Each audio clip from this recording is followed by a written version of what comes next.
Isa nga pong malakas na palakpak para sa Panginoon. Parang ang hina Lakasan natin para sa Panginoon.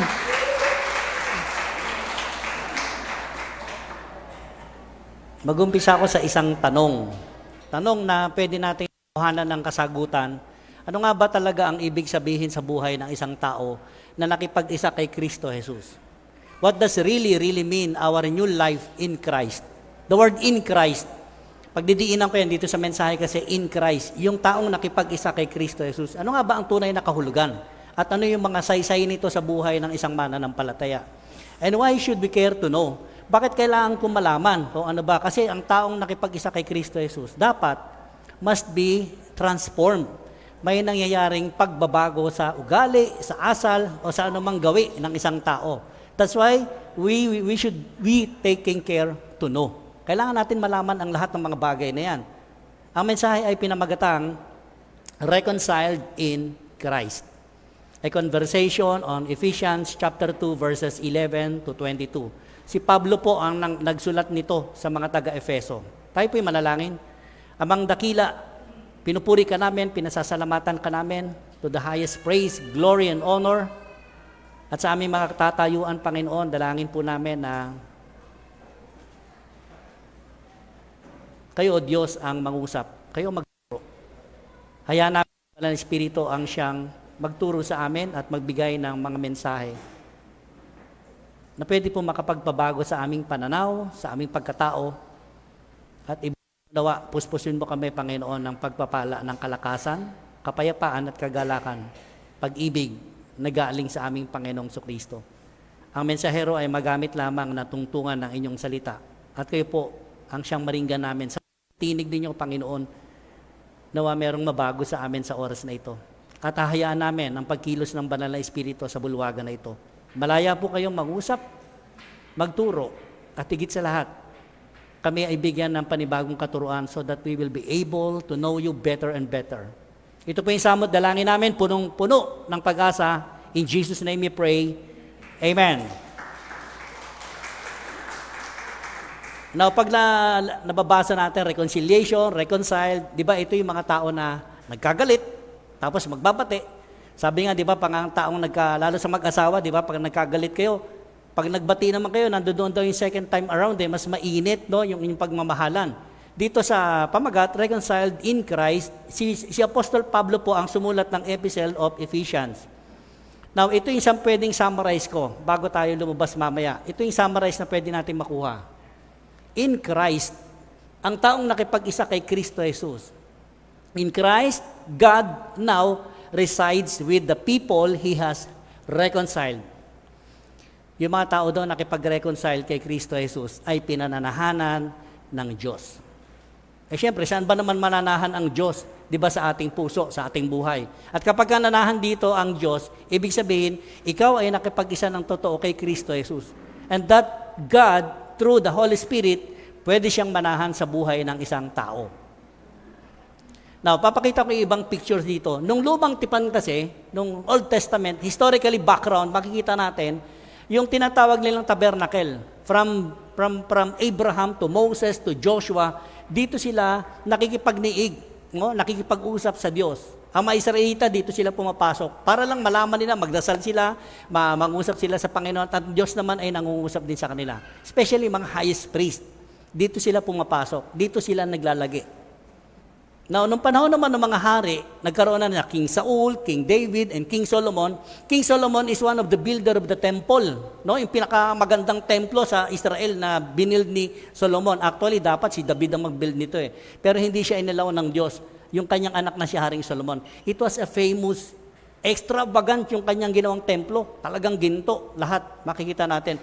At dito talaga nakikipagniig yung mga highest priest. So kailangan ng mga highest priest, yung mga punong pare, para sila ang makikipagniig sa presensya ng Diyos. Dadalhin nila yung mga kasalanan ng tao doon sa templo. But now here, si Paul, ang pangangaral ni Paul sa mga tag-Ephesians, noon yan, noong unang panahon. Now, in dwelling place, there is a God's new dwelling place. Yun yung tinatawag ngayon na church. The church is now the new dwelling place. Just like this congregation. Itong church natin. Ito ngayon yung tinatahanan ng Diyos. Now, ang importante rito, yung taong nandito, tayo pong lahat. Not just only the literal church, but the people inside the church.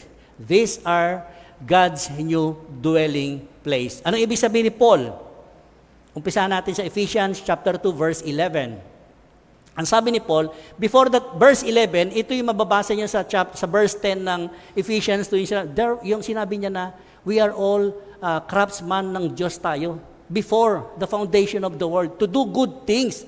Tayo daw ay pinili na ng Diyos para gumawa ng mabuti para sa ating Diyos. Kaya pagdating ng verse 11, parang meron siyang conclusion, si Paul. And he was talking about the mananampalataya ng Ephesians, doon sa Epeso, the church of Ephesians. Ang sabi niya, remember that formerly you who are Gentiles by birth and called uncircumcised.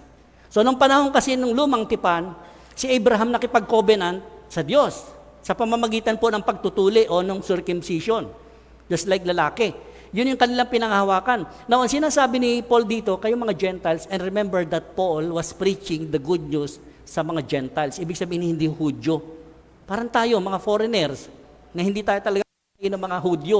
Ito yung mga Gentiles ng panahon nila. Sabi niya, sino pa ba ang manunukso sa inyo, magbubuli sa inyo? Di ba yung mga tuli din, yung mga circumcised na Hudyo?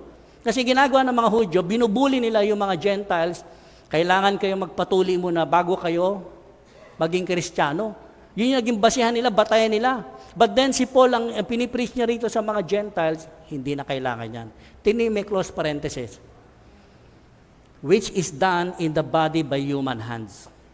Ang sinasabi ni Paul, yan namang circumcision using by the hands of God Di ba? Literally, tinutuli ang mga lalaki ng panahon nila by using the hands. Now, ang tinutukoy ni Paul dito, hindi yun ang importante. Ang importante na circumcise ang bawat mananampalataya sa kanilang puso. Nagets natin ang point? Ang point ni Paul, hindi mahalaga yung mga literal na yan, yung mga moral laws na yan, na dapat ipatutupad talaga. At meron pa silang mga batas, di ba? Dapat mag-convert ka muna ng Hudyo, ng Judaism, bago ka ma-convert ng Kristyanismo. And it was very hard sa mga taga-Ephesians. Sa verse 12, again, inulit niya, remember that at the time you were separate from Christ. Separate from Christ. Hindi kilala si Kristo Jesus. And then, ang sabi niya, excluded from citizenship in Israel. Okay, tamang-tama, hindi talaga kayo kabilang sa mga pinangakuan. Sabi ni Paul. Pangatlo, ang sabi niya, and foreigners to the covenant of the promise. Hindi talaga sila kalahok, kasama sa promise na ibinigay kay Abraham. So, saan sila mapupunta ngayon? Wala silang lugar para sa kaharian ng Diyos. At yung huli pa rito sinabi ni Paul, without hope and without God.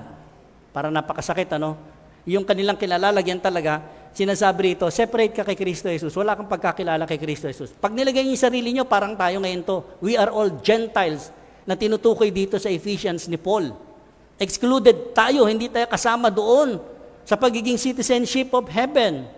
And even, we are foreigners. Wala tayong alam sa covenant, wala tayong alam sa law. Kaya nga, gawa ng kasalanan kasi walang alam sa law And that promise, sabi ron, you are without hope and without God. Siyempre, pag wala kang Diyos, ano magiging buhay mo? Pero sa verse 13, kumambyo si Paul. Anong sabi ni Paul sa verse 13? But now, kanina sabi niya, formerly, noong kayo ay hindi pa nakakilala kay Kristo Jesus. Pero ngayon, ang sabi niya, but now, in Christ Jesus, you who once were far away, walang relasyon, walang tamang relasyon, hindi kilala si Kristo Jesus, ang sabi niya, have been brought near by the blood of Jesus. Alam niyo, itong tinetake natin every first Sunday, it is a very important symbolic. The blood of Jesus that shed on that cross more than 2,000 years ago, yun po ang naglinis sa mga kasalanan natin. Without the shedding of the blood of Jesus Christ, wala pong kapatawaran ng mga kasalanan natin. Pasalamatan natin ang Panginoon, palakpakan natin si Lord. The blood of Jesus, wala tayong pagod. Siya talaga yung namatay. It was referring, sinasabi ni Paul sa mga taga-Ephesians, kung di namatay si Kristo Jesus, walang kaligtasan talaga ang sanlibutan. Wala tayong asahan, wala tayong assurance. Pero dahil sa blood of Jesus, salamat sa Panginoong Kristo. And verse 14, sabi ni Paul, for He Himself, meaning si Kristo Jesus, sa sarili niya, He is our peace. Siya yung ating kapayapaan. Bakit? Who has made the two groups, the Jews and the Gentiles, one, and has destroyed. Meron kasing barrier po may balakid, may malaking wall sa kanila.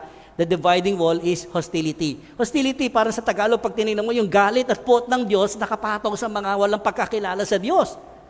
Samantalang itong mga Hudyo, nagmamalaki sila, ang kabilang makakaranas ng pangako ng Diyos sa amin nakapatay yan. Samantalang mga Gentiles, kawawa, ay mga Gentiles. Now, ang sinasabi dito, si Jesus Christ, yung dalawang nagbabangayan na grupo nung panahon nila, even the New Testament, panahon ni Paul, nila Peter, ng mga disciples, ang sabi niya, kayong dalawang grupo naman talaga eh. Kahit magkaibang lahi kayo, giniba ni Kristo yung nasa gitnang malaking pader sa pamamagitan ng kanyang kamatayan sa krus ng Kalbaryo. To become one, na maging isa. Now, ano nangyari sa atin? Kaya si Jesus Christ, hindi lang siya embodied, no? He is embodied by peace. Hindi lang siya Prince of Peace. Hindi lang siya source of peace. Jesus Christ Himself, ang sinasabi rito, He is our peace. Meron ba kayo nakita mananampalataya? Di ba pagkabagong-bagong mananampalataya, nakakilala kay Kristo Jesus, mainit na mainit. Parang on fire siya, di ba? May kapayapaan. Ganon ang sinasabi rito ni Paul. Dinestroy na nga yan eh. Now, nung dinestroy ni Panginoong Jesucristo yung malaking wall na namamagitan sa Gentiles at saka Hudyo, nawala po yung galit ng Diyos.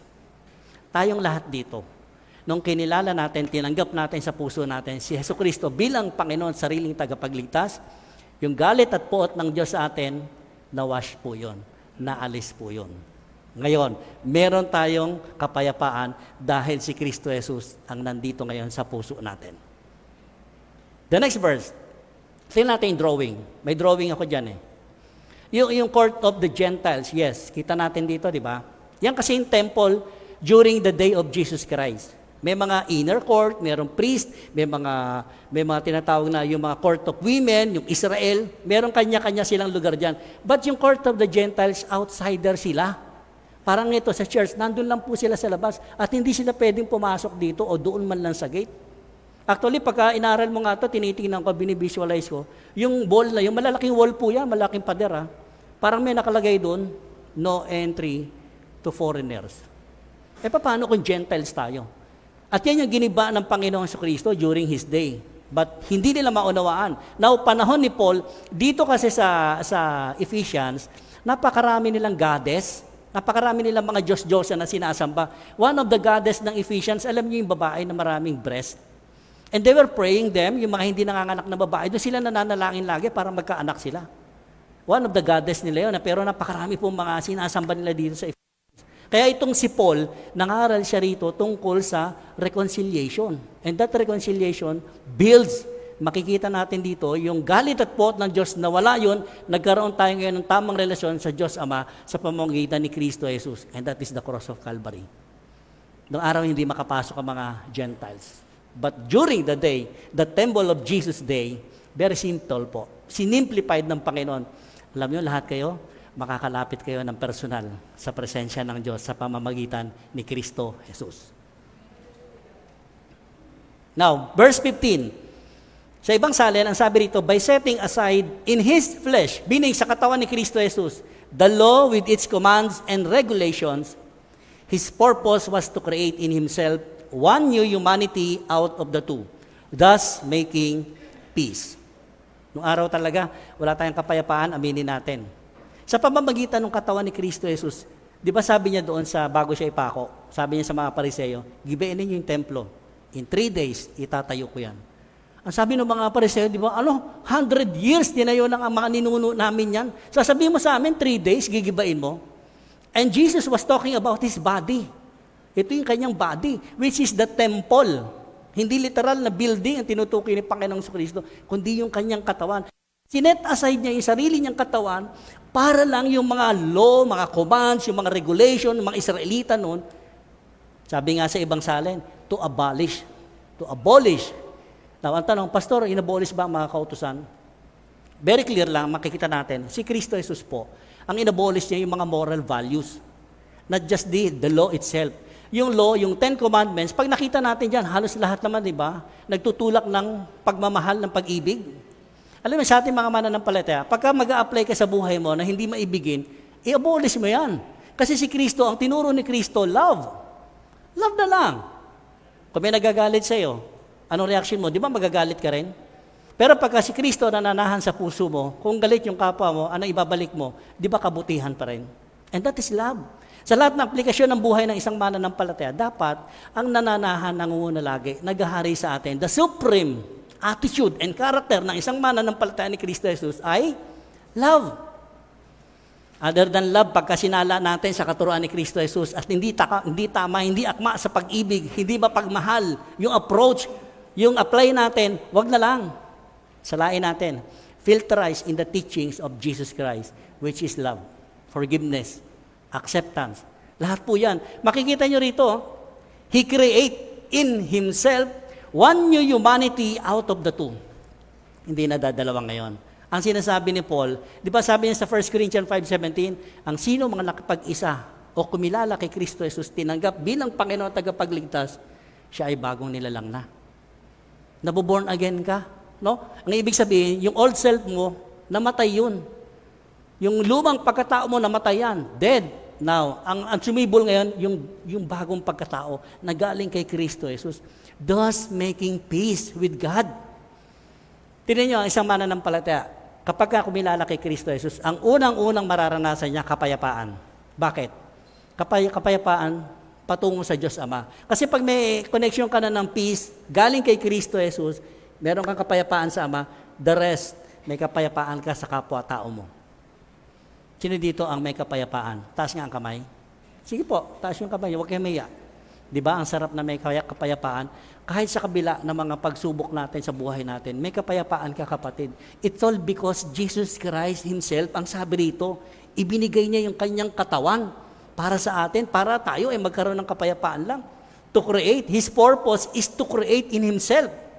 Kaya nga tayong lahat, kinreate tayo in workmanship. Ang sinasabi ni Paul sa verse 10, to do good things para mapapurihan ang ating Panginoong Kristo.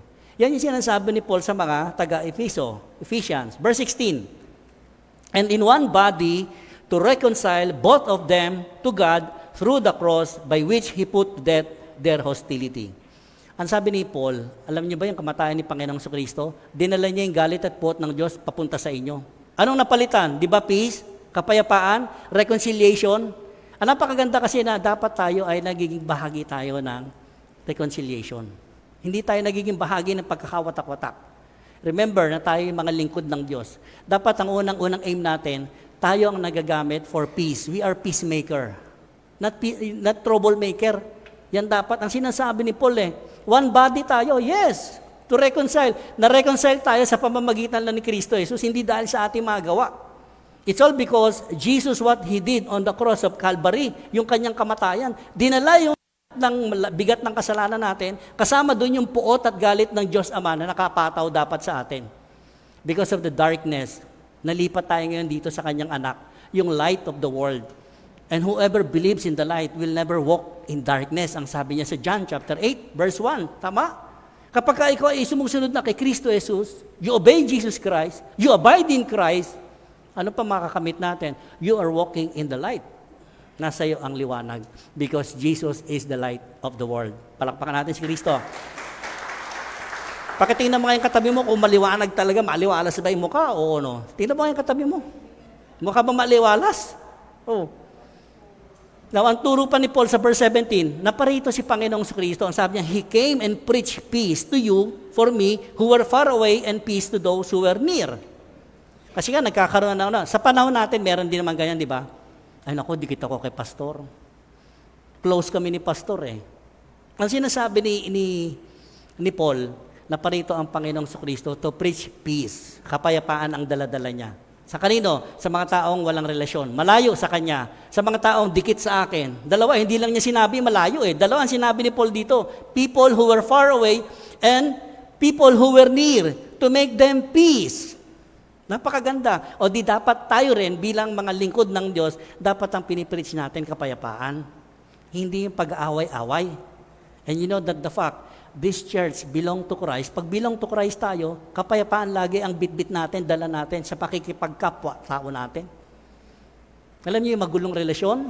Kung tayo ay nando doon, tayo ay nagiging kapayapaan din nila. And through the relationship with Jesus Christ, na ipipreach natin kapayapaan.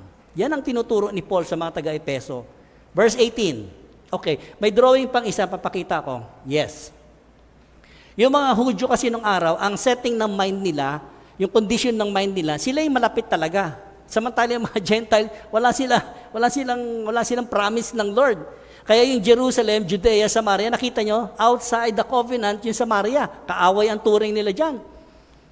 Parang sinasabi lang, kayo malayo kayo sa presensya ng Diyos. Wala kayong kapapangako ng Diyos na makakamtan ninyo, samantalang kami lang. Yun yung set ng mind nila. Parang mga mananampalataya, di ba? Kami lang maliligtas. Ang dami mga congregation, mga mananampalataya, ganyan. Sinasabi nila, kiniklaim na kami ang maliligtas. Di ba? Si Jesus dumating nga para sa lahat to make peace. Kapayapaan ang bitbit ni Jesucristo. Bakit makikipagbangayan tayo? Ang gusto ng Lord, to make far and near, make one to have peace. Verse 18.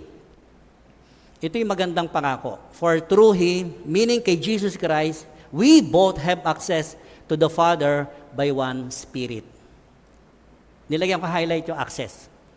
Napakaganda sa ating mga mananampalataya. Sa pamamagitan ni Kristo Jesus, lamang talaga, bukod tangi talaga, nagkaroon ng bawat isa ng access and authority directly to God the Father.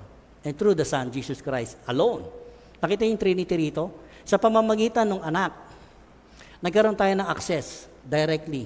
Noong panahon kasi ng lumang tipan, dadaan sila sa mga highest priest.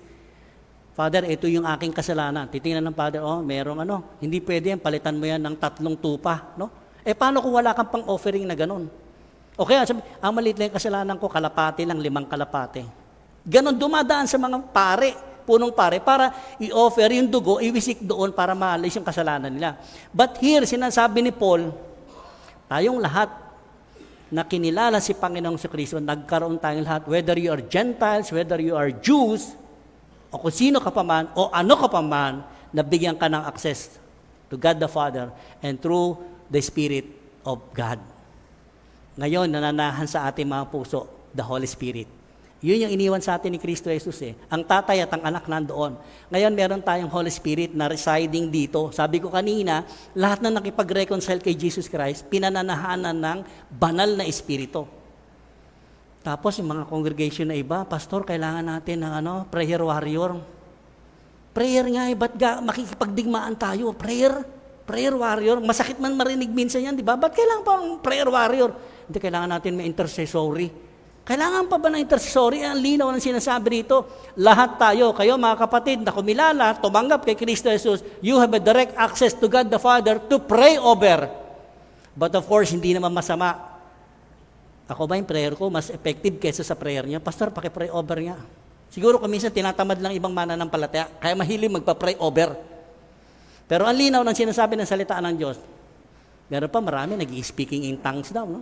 Hindi naman tayo against, hindi ako against sa mga yan. Pero dito napakalinaw. Through your belief in Christ Jesus, lahat tayo may karapatan lumapit ng diretso ngayon. Sabi mo sa katabi mo, may pray over ka ba? Mamaya pagpe-pray kita. Right?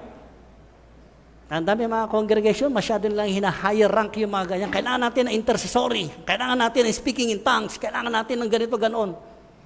Bakit wala ka bang access? Ang linaw na sinasabi rito, kapatid. Kapag ka ikaw ay may tamang relasyon kay Kristo Jesus, you have the access and authority makipag-usap na diretso sa Panginoon. Palakpakan natin ang Lord. Sino nagbigay ng authority? Ang pastor ba? Hindi. Ang sinasabi rito, ang relasyon natin sa Panginoong Jesucristo, yun yung nagbigay ng access sa atin. The next verse, 19. Tingnan nyo, may consequence din naman yung ginawa ng Panginoong Jesucristo. Huwag natin babaliwalain yung kanyang kamatayan sa krus ng Kalbaryo. Sabi ni Paul, consequently, may consequence yung ginawa ng Lord. Makakala nyo, namatay lang siya para ganun-ganun lang. Hindi po, may consequence yun. Anong nangyari? You are no longer foreigners and strangers. Kanina sinasabi sa previous verse, di ba? Yung mga taga-Efeso, hindi sila foreigner sila, stranger sila, wala silang alam sa batas, and they have no hope in God. But this time, yung ginawa ni Kristo Jesus, pinaniwalaan mo, you are no longer foreigners and strangers. But, ang sabi? Fellow citizens with God's people and also members of His household. Tingnan yun nangyari, napalitan tayo. Naging citizenship mo ngayon, heaven. doon ka kabilang ngayon. Siyempre, kung ano meron sa heaven, doon ka, di ba tayo mga Pilipino, pag nandito tayo sa bansang Pilipinas natin, we have all the privilege. Kasi nandito tayo, pag nang ibang bansa ka, wala kang privilege na katulad nandito sa Pilipinas. Yung privilege ng mga lokal, yung nandoon, sila lang yun. Now, kung ginawa ka ng Diyos na citizens of heaven or God's people, kung ano meron po ang Panginoong Kristo, meron din po tayo. Because yung lahat ay tagapagmana na kung anong meron ng ating Panginoong Kristo na namatay para sa ating lahat. What happened? And also members of His household. Sabi ko nga, pagka tayo humarap sa Panginoon, let's say long table tayo. At sasabihin sa'yo ng Panginoon, maupo ka dyan, anak, kasalo kitang kakain sa hapagkainan. Alam niyo, kahit anong kapansanan natin, yung mga sakit natin, di ba, pag pinaupo ka sa table, hanggang dito lang naman ang table eh. Lahat ng kapansanan natin natatakpan po. And so be it, the blood of Jesus, yung ginawa sa atin ng Panginoong Kristo, lahat ng kapansanan, kasakitan natin, natatakpan po lahat yan ng dugo ni Kristo Jesus. And that is the blood of Jesus, yung sinasabi natin. Maging lahat ng kasalanan mo, nilinis niya dahil sa kanyang dugo. And we become kapamilya tayo ng Diyos. We became members of His household. Hindi po tayo anak sa labas, mga kapatid. Hindi tayo adopted child lang.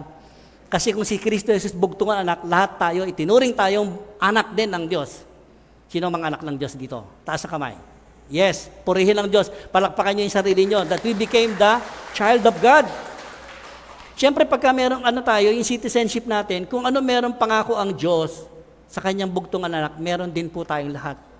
Ang sino mang pinananahanan ng anak ng Diyos o ng Espiritu ng Diyos, may buhay na walang hanggan.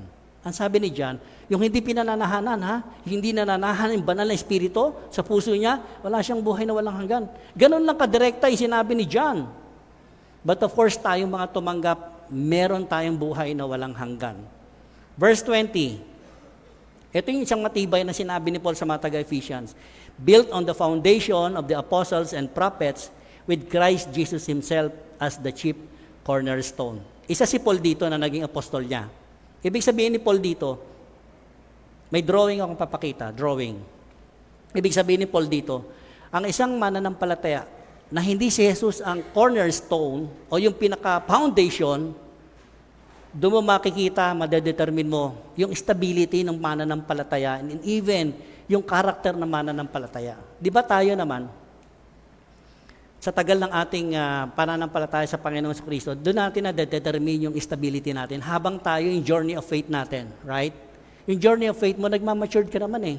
Para kang pumapanik na hagdanan, hindi ka lagi nasa unang baitang. Usually, umahakbang ka pataas, hindi ka bumababa. And sabi rito, yung stability ng ating foundation, yung faith natin, doon na-determine yung karakter natin.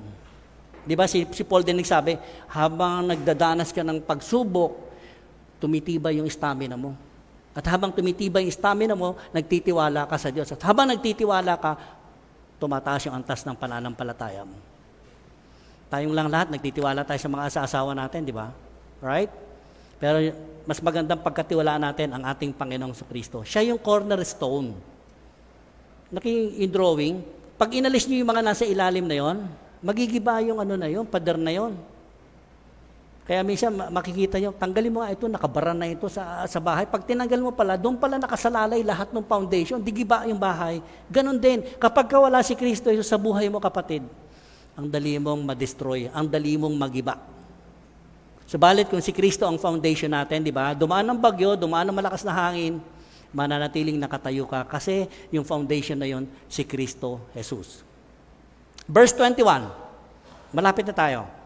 Sabi ni Paul, in Him, meaning kay Jesus Christ, in Jesus Christ, the whole building is joined together and rises to become a holy temple in the Lord. Ilang taon na to, ilang libong taon na ipinangaral to hanggang ngayon pinag-aaralan natin. Ang sinasabi ni Paul, sa pamamagitan ni Kristo Jesus, ang daming mga naitayo, no? Mga building, not just only a literal building, sa atin din po, just like the prophets and the disciples. Tayong lahat ay lingkod ng Diyos. Pwede tayong magtayo. We become a holy temple in the Lord. Kasi ito ang templo ng Diyos, yung buhay natin eh. Di ba sabi niya sa Korinto, sa mga taga-Korinto, hindi niyo ba alam na ang inyong katawan ay templo ng Diyos? Kaya huwag ninyong bababuhin yung katawan. Because this is the temple pinananahanan ng Diyos, ng Espiritu ng Diyos. Eh bakit kung ano-ano ginagawa natin sa katawan natin? Eh, ano nangyayari? May consequence. Nabababo yung katawan natin. And sinabi na ni Paul yung katawan ninyo ay templo ng Diyos, pinananahanan. Ang nakatira dyan, ang banal na espiritu. And we can rise, building, sabi niya, sa pamamagitan po natin. And because that the Holy Spirit, may bunga naman talaga. Di ba? Bakit paano ka nakakapagtayo? Spiritual lang sinasabi ni Paul. Kapag nakikita sa atin ang bunga ng Espiritu, di ba, ang sarap makahikayat ng tao. Ayan, si kapatid, mabait yan. Ayan, matulungin yan si kapatid. Ang tunay na relihiyoso, laging tinuturo ng Panginoon, tulungan niyo yung mga balo, tulungan niyo yung mga ulila. Katulad ko, balo, tulungan niyo ako, balo ako Di ba? Yan yung tunay na relihiyoso, mga kapatid. Di ba? Huwag niyong babaliwalay may pangangailangan ng mga balo. Just like in panahon ni Panginoong Kristo, ine-emphasize talaga nila na ang magandang relihiyon talaga, hindi yung faith. Tapos ang sama naman ng ugali mo. Talo pa nga tayo na hindi mananampalataya ni Kristo, matulungin, mabait. Right? Sa labas, pag nakakita kayong tao na yon, kinakasihan din sila ng Panginoon. Ha? It doesn't mean wala silang Diyos, wala silang pagkakilala sa Diyos. Kaya nila nagagawa yun kasi kilala nila ang Diyos. Kung anong kalooban ng Diyos, yun ang ginagawa nila. And so be it, tayo mga mananampalataya, dapat doble pa nga ang ginagawa natin. That's why in Him, the whole building is joined together and rises to become a holy temple in the Lord. Kung gusto natin lahat dito tayo, we have one mind, one heart, one spirit. Ang makakamit nating lahat ay unity. And it starts with our humble heart. Kapag ang bawat isa sa atin mayroong mababang loob, makakamit natin talaga yung unity ng pagkakaisa. Because we have one spirit, and that spirit comes from the Lord Jesus Christ. Palakpakan natin ang Panginoon. The last verse I will share to you, ang sabi ni Paul, and in Him, you too, yan, tayo yun, are being built together to become a dwelling in which God lives by His Spirit. Dito po talaga nanahan. Lagi ko sinasabi, ano ba ang estado ng banal na Espiritu sa puso mo, kapatid, sa buhay mo? Is it the Holy Spirit a visitor? Bisita lang ba siya? Visitor, pasok ka. Di ba pag sa bahay natin, pasok po kayo. Upo kayo dyan. Ipaghahain ko yan, mami merienda. Di ba? Saan po ba ang CR ninyo? Sasabihin ng bisita, doon po. Tuloy kayo doon. Right? Hanggat hindi mo siya tinuturo, pinahintulutan pumasok, hindi siya pupunta ron. Ay, yung mga kwarto natin, hindi natin papapasukin basta-basta yan, dahil visitor lang. Now, dito, ang sinasabi, indwelling, ang sinasabi dito dapat residente ang banal na Espiritu. Si Jesus, residente rito, hindi siya visitor. Pagka residente siya, meron siyang authority to open all the doors na meron tayo sa buhay natin. Kaya kung meron tayong mga nakapadlock pa, nakalak pa na pintuan, pabuksan natin kay Panginoong Jesucristo. Pagka pinabuksan natin yan, malaya siya makakilos. And then that peace na sinasabi ni Paul dito, makakamtan nating lahat. Alam niyo, ang isang tao may kapayapaan, naku, napakaganda ng buhay, sa totoo lang. Kahit na hindi ka marangyang-marangya, kahit na ang buhay mo ay in the middle lang, o sabihin natin na nandoon ka lang sa isang kahig santo ka, pero may kapayapaan, talo tayo yan, mga mayayaman na wala silang kapayapaan. Pero ang taong may kapayapaan, indwelling siya sa Espiritu ng Diyos, totoo, talagang nananahan sa kanya yung banal na Espiritu. Otherwise, wala kang kapayapaan na makakamtan. Ibabalik ko yung kaninang tanong, yung umpisang tanong. Ano ngayon yung bagong buhay natin? Nakaugnay tayo kay Kristo Jesus. Anong ibig sabihin niya ng personal sa buhay mo, kapatid? Bakit kailangan natin malaman? Bakit kailangan natin ibahagi? To taking care, to know. Oo nga, ang daming nabago sa buhay ko nung nakilala ko si Panginoong Kristo. The only thing that we can do, mga kapatid, kilalanin natin, tanggapin natin kung anong ginawa ni Kristo Jesus sa krus ng Kalbaryo. That is intended for you and for me. Now, kung natanggap mo na si Kristo Jesus, praise God. Ang nangyayari ngayon sa iyo, benefits na lang po yan. Now, kung hindi mo pa tinatanggap si Panginoong Kristo, ang ganda-ganda ng ino-offer sa iyo ng Panginoon. Kapatid, and this is the time na pwede mong papasukin sa puso mo ang Panginoong Kristo. That's why masasabi mo ngayon, oo nga, may bago akong buhay na galing kay Kristo Jesus. Mga kapatid, yung buhay natin ngayon, hindi na sa atin yan. Yung buhay na ginagamit natin ngayon, kay Kristo Jesus yan. Kaya pagyamanin natin, alagaan natin yung buhay natin because that life belongs to Christ, that He is the Holy Spirit itself, nagbibigay sa atin ng magandang masaganang buhay, pangalagaan po natin. In Christ, in Christ, kay Kristo Jesus, ang Diyos daw ay nananahan sa mga taong nakipag-isa, nakipagkasundo. Otherwise, kung di mo tinanggap si Panginoong Kristo, wala kang reconciliation, wala kang kapayapaan with the peace with God. Hindi mo makakamtan yung kapayapaan. Ito yung formerly estado ng mga Gentiles. Pag tinignan niyo, formerly, separate sila kay Kristo Jesus. Walang pagkakilala kay Kristo Jesus. Baka akala lang nila, kilala nila ang Diyos. Pero ang totoo, separate sila kay Kristo Jesus. Excluded sila from the covenant without hope and without God. But ang sabi niya ngayon, sabi ni Paul, brought near, fellow citizens, members of the family, joined together in God's temple. Na pag-isa tayo ni Kristo Jesus because the Holy Spirit reside in you, reside in me, yan yung nagbuklod sa atin. That's why we became a family of God, as citizens of heaven. Tayo pong lahat ay manalangin.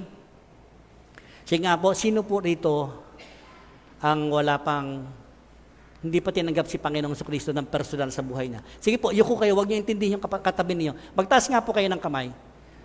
Sino po dito? Gusto mong tanggapin si Panginoong Kristo, this is the right time, kapatid. Papasukin mo siya sa puso mo. Sige, huwag ka mahiya. Taas mo lang. Sige. I will pray, Father, we thank you. Pinupuri ka namin, Panginoon, kung sa mga sandaling ito. At sa lugar na ito, dito mo inihayag ang kabutihang loob mo, kagandahang loob mo. Panginoon, tinatanggap kita bilang Panginoon at sariling tagapagligtas. Sa kabila ng aking kasalanang nagawa, patuloy